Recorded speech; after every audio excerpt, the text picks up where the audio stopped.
आइए भक्तों, आज सुनते हैं हनुमान जयंती 2024 व्रत कथा। हनुमान जयंती पर जरूर करें इस कथा का पाठ या श्रवण, दुखों का होगा निवारण। देश भर में हनुमान जयंती का पर्व अधिक उत्साह के साथ मनाया जाता है। हनुमान जयंती साल में 2 बार मनाई जाती है, पहली चैत्र माह में और दूसरी कार्तिक माह में। इस बार चैत्र माह में हनुमान जयंती 23 अप्रैल को है। हनुमान जयंती के दिन बजरंग बली की विशेष पूजा की जाती है। साथ ही जीवन के दुखों से छुटकारा पाने के लिए व्रत भी किया जाता है। अगर आप भी भगवान हनुमान जी का आशीर्वाद प्राप्त करना चाहते हैं तो इस व्रत को करें और पूजा के दौरान कथा का पाठ या श्रवण करें। माना जाता है कि कथा का पाठ करने या सुनने से साधक के जीवन में सुख और शांति का आगमन होता है। चलिए जानते हैं हनुमान जयंती व्रत के कथा के बारे में। पौराणिक कथा के अनुसार अंजना एक अप्सरा थी। उन्होंने श्राप की वजह से सृष्टि पर जन्म लिया। उनका यह श्राप तभी हट सकता था जब वह किसी संतान को जन्म देती। संकट मोचन भगवान हनुमान जी के पिता श्री केसरी थे, जो सुमेरु के राजा थे। अंजना ने संतान प्राप्ति के लिए भगवान महादेव की 12 वर्ष तक कठिन तपस्या की। इसके पश्चात उन्होंने हनुमान जी को जन्म दिया। मान्यता है कि भगवान हनुमान जी भगवान शिव के ही अवतार हैं। हनुमान जयंती 2024 शुभ मुहूर्त। हिंदू पंचांग के अनुसार इस साल चैत्र शुक्ल पक्ष पूर्णिमा तिथि की शुरुआत 23 अप्रैल 2024 दिन मंगलवार को सुबह 3:25 पर होगी। इसके साथ ही इसका समापन 24 अप्रैल 2024 दिन बुधवार सुबह 5:28 पर होगा। उदया तिथि को देखते हुए इस बार हनुमान जयंती 23 अप्रैल को मनाई जाएगी। हनुमान जयंती व्रत कथा। प्रसिद्ध कथा के अनुसार कहते हैं कि जब अग्नि देव से मिली खीर राजा दशरथ ने अपनी तीनों रानियां को बांट दी तो कैकेयी के हाथ में से एक चील ने झपटा मारकर कुछ खीर मुंह में ले ली और वापस उड़ गई। चील जब उड़ती उड़ती देवी अंजना के आश्रम के ऊपर से उड़ रही थी तो अंजना ऊपर देख रही थी। अंजना का मुंह खुला होने के कारण खीर का थोड़ा सा भाग उसके मुंह में आकर गिर गया और अनायास ही वह उस खीर को खा गई, जिससे उनके गर्भ से शिव जी के अवतार हनुमान जी ने जन्म लिया। चैत्र माह की पुण्य तिथि पूर्णिमा के मंगलवार के दिन जनेऊ धारण किए हुए हनुमान जी का जन्म हुआ था। हनुमान जयंती के दिन श्रद्धालु जन अपने अपने सामर्थ्य के अनुसार सिंदूर का चोला, लाल वस्त्र, ध्वजा आदि चढ़ाते हैं। केसर मिला हुआ चंदन, फूलों के कनेर की माला आदि के फूल, धूप, अगरबत्ती, गाय के शुद्ध घी का दीपक, आटे को घी में शकरकंद, गुड़ मिलाए हुए लड्डू, जिन्हें कसार के लड्डू भी कहा जाता है, उनका भोग लगाया जाता है। नारियल और पेड़ों का भोग भी लगाने से भगवान श्री हनुमान जी शीघ्र प्रसन्न होते हैं। इसके अतिरिक्त दाख, चूरमे का प्रयोग भोग में किया जा सकता है तो केला आदि फल भी चढ़ाए जाते हैं। कपूर से श्री राम भक्त हनुमान जी की आरती की जाती है। परिदक्षिणा करके नमस्कार किया जाता है। भजन कीर्तन और जागरण कराने का विशेष महत्व है। श्री हनुमान जयंती के दिन सुंदर कांड, हनुमान चालीसा आदि का पाठ किया जाता है। इस तिथि में कई जगहों पर मेला भी लगता है। जिस स्थानों पर मेला लगता है उस स्थानों में से कुछ स्थान सालासर, मेहदीपुर, चंदपौल स्थान प्रमुख है। तो एक बार बोलिए प्रेम से श्री हनुमान जी की जय। श्री हनुमान जन्म की कहानी। राम भक्त हनुमान बल, बुद्धि तथा विद्या के स्वामी है। कहा जाता है कि देवताओं में उन्हें सदैव अजर तथा अमर रहने का वरदान प्रदान किया है। यही कारण है कि कलयुग में भी उनके होने का संकेत कभी न कभी हमें मिलता ही रहता है। इनकी आराधना भगवान शिव के रुद्रा अवतार के रूप में की जाती है।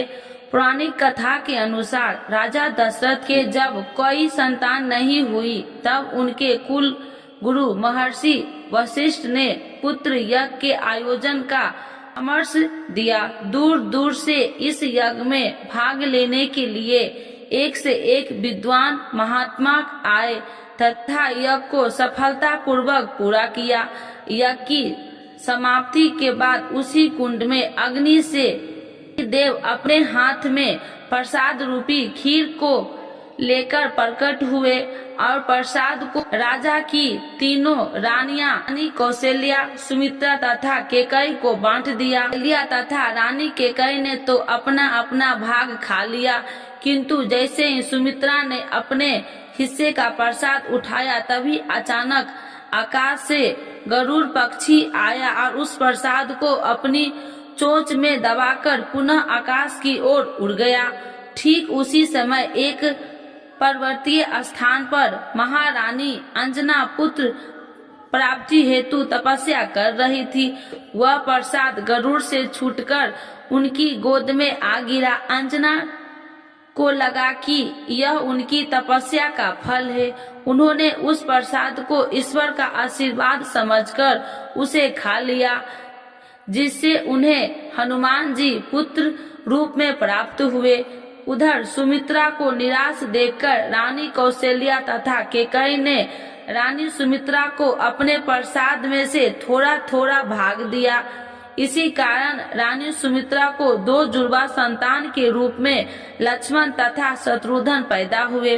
साथ ही राजा दशरथ की रानी कौशल्या को श्री राम तथा केकई के भरत पुत्र रूप में प्राप्त हुए। एक अन्य कथा हमें बताती है कि देवताओं के राजा इंद्र ने स्वर्ग लोक में बहुत सी अप्सराएं रहा करती थी। उन्हीं अप्सराओं में से एक कुंजी कस्थला नाम की अप्सराएं थी। एक समय इंद्र की सभा में उपस्थित थी। तभी दुर्वासा ऋषि की स्वर्ग लोक में आगमन हुआ।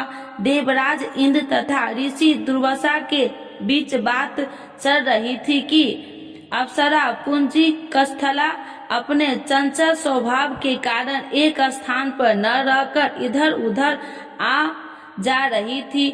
उसने दुर्वासा ऋषि को क्रोध में आ गया और अपने ध्यान से विघ्न पड़ने के कारण उन्होंने कुंजिका स्थला को बानरी के जाने को श्राप दिया। ऐसा सुनते ही वह रोने लगी तथा क्षमा याचना करने लगी।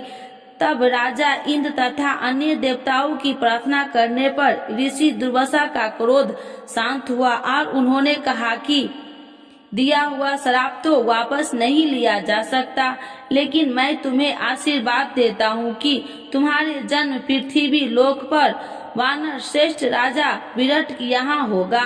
तुम अपनी इच्छा के अनुसार जब चाहोगी अपना रूप भी बदल सकोगी और भविष्य में तुम महाकर्मी महाबलशाली तथा तेजोमय पुत्र की माता बनोगी, जिसकी ख्याति युगों युगों तक स्थापित रहेगी। वह भगवान श्री हरि विष्णु के अवतार मर्यादा पुरुषोत्तम श्री राम के अत्यंत भक्त तथा सेवक होगा। श्री राम जीवन की उसकी बहुत बड़ी भूमिका होगी तथा वह उनके कई कार्यों में सिद्ध होगा। उसी श्राप के परिणाम स्वरूप पुंजी कस्थला का जन्म मृत्यु लोक में राजा विराट के यहाँ पत्नी के गर्भ से हुआ था तथा उनका नाम अंजना रखा गया। अंजना जब विवाह योग्य हो गई तो राजा विराट ने वानर राज केसरी से उनका विवाह करा दिया, जिसके पश्चात श्री हनुमान जी का जन्म हुआ। जिस समय भगवान श्री राम अपना वनवास खत्म करने पुस्तक यान से वापस अयोध्या लौट रहे थे, तब उन्होंने हनुमान जी से माता अंजना के दर्शन की इच्छा प्रकट की। तब सभी माता अंजना के दर्शन को गए तथा श्री राम ने ऐसे तेजस्वी पुत्र को जन्म देने के लिए अंजना माँ की प्रशंसा की। इसी तरह एक कहानी और भी है। समुद्र मंथन की कथा तो आपने सुनी होगी। इस समय अमृत से भरा हुआ कलश समुद्र से निकला तो असुर उसे लेकर भागने लगे। उस समय भगवान विष्णु ने मोहिनी रूप धरकर असुरों को अपने रूप से मोहित करते हुए वह अमृत कलश उनसे प्राप्त कर लिया और देवताओं को अमृत पान करवाया। राहु नामक एक असुर ने धोखे से एक देवता का रूप धारण कर अमृत पी लिया था, लेकिन वह अमृत उसके गले के नीचे उतरने से पहले ही विष्णु जी अपने सुदर्शन चक्र से उसका गला काट दिया।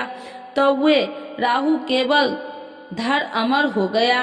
कहते हैं कि श्री हरि विष्णु का वह रूप इतना सुंदर था कि भगवान शिव ने जब वह रूप देखा तो वे भी मोहित हो गए और उनका तेज संकलित हो गया। भगवान शिव ने उस तेज को संभाल पाना किसी भी वश में नहीं था। सभी देवता विचार करने लगे कि इस तेज का क्या किया जाए। तभी सभी देवताओं की सलाह मानकर विष्णु जी ने इस तेज को धारण करने की क्षमता प्रदान करते हुए तपस्या कर रही थी अंजना के गर्भ में स्थापित कर दिया, जिससे शिव जी के 11वें रुद्रावतार के रूप में महाबलशाली श्री हनुमान जी का जन्म हुआ। आरती श्री हनुमान जी की। आरती कीजे हनुमान लला की, दुष्टि दलन रघुनाथ कला की। जाके बल से गिरबल कापे, रोग दोष जाके निकट न झाके। अंजनी पुत्र महाबल दाई, संतन के प्रभु सदा सहाई। आरती कीजे हनुमान लला की। देवी रघुनाथ पठाए, लंका जारी सिया सुधि लाए। लंका सुकोट समुद्र सिखाई, जाति पवन सुत बार न लाई। आरती कीजे हनुमान लला की। लंका जारी असुर संघारे, सिया राम जी के काज सवारे। लक्ष्मण मूर्छित परे संकारे, आनि सजीवन प्राण उबारे। आरती कीजे हनुमान लला की। पैठी पताल तोरी जमकारे, अहि रावण की भुजा उखाड़े। बाएं भुजा असुर दल मारे, दाहिनी भुजा संत जन तारे। आरती कीजे हनुमान लला की। सुन नर मुनि आरती उतारे, जय जय जय हनुमान उचारे। कंचन थाल कपूर लो छाई, आरती करते अंजना माई। आरती कीजे हनुमान लला की। जो हनुमान जी की आरती गावे, वैसे वैकुंठ परम पद पावे। आरती कीजे हनुमान लला की। दुष्टि दलन रघुनाथ कला की। तो एक बार बोलिए प्रेम से श्री हनुमान जी की जय। पवन सुत हनुमान की जय। श्री राम भक्त हनुमान की जय।